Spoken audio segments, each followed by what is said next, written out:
Hi there guys, so we are at page 260 and we are still the trail guide to the body featuring head, face and neck, and this time we are going to feature our longest capitis and longest coli. Okay, we're looking at the anterior view of the cervical vertebrae here showing longest capitis. Okay, so I'm gonna proceed first and I'm gonna read this area here. Okay, so tucked between the trachea and the cervical vertebrae are two small muscles, the longest capitis and the longest coli. Okay, attaching from the anterior surface of the cervical vertebrae to the occiput and atlas, they laterally flex, rotate, and flex the head and neck. Okay, they also help to reduce the lordotic curve of the cervical vertebrae. Each muscle has a multi-branch design similar to that of the erector spinae muscles of the back. Okay, so for longest capitis, if you were to do it unilaterally, it laterally flexes the head and neck to the same side. It rotates the head and neck to the same side. And if you were to do it bilaterally, it flexes the head and neck. Okay, origin is the transverse process of C3 through C6. The insertion is at the inferior surface of the occiput, and nerve innervation is C1, C2, C3, and C4.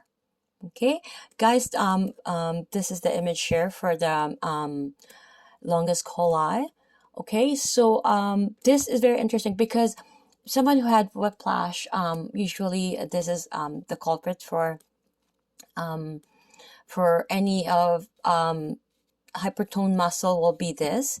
So this has to be released. So a proper manual therapist, massage therapist has to go deep and do the proper release on that. Okay, so make sure that you are properly searching for a good massage therapists that are very skilled, highly skilled, and licensed to do that. Okay, because keep in mind the neck, right?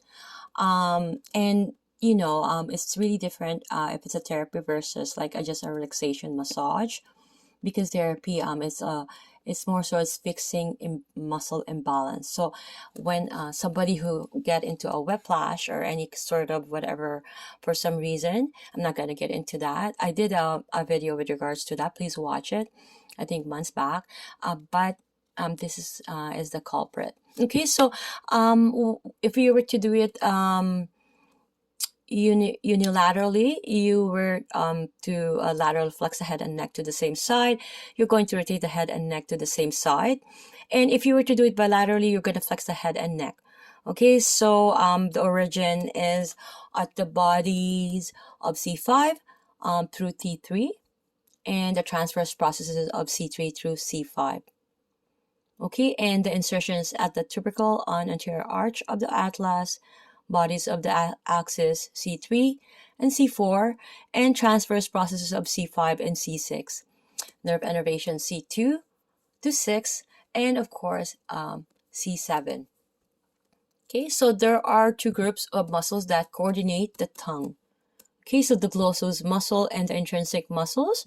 Okay, I just want to point out what it means by intrinsic. Intrinsic is the muscles that's really within the tongue, right? Just like in our hand, right? We have the intrinsic and extrinsic, right? So whatever muscles in the tongue, and that's intrinsic. Whatever around it, that's extrinsic. Okay, just to differentiate what between intrinsic and extrinsic. Okay, so the three glossos muscles attached to the hyoid, ouch, and other bones and move the tongue during chewing and swallowing. So three other intrinsic muscles of the tongue interweave with each other and responsible for changing the tongue's shape during speech. You see, when you're talking, because it has different fiber directions, right? As the tongue is basically a band of fluid with a constant volume, these intrinsic muscles mold and twist in it the same way you might bend and shape a water balloon. Okay, so you can see here the tongue, the mandible, the hyoid, and we have the lateral. This is the cross section and in a lateral view. Okay, a cross section of it. Okay, so I will be seeing you guys on page 261.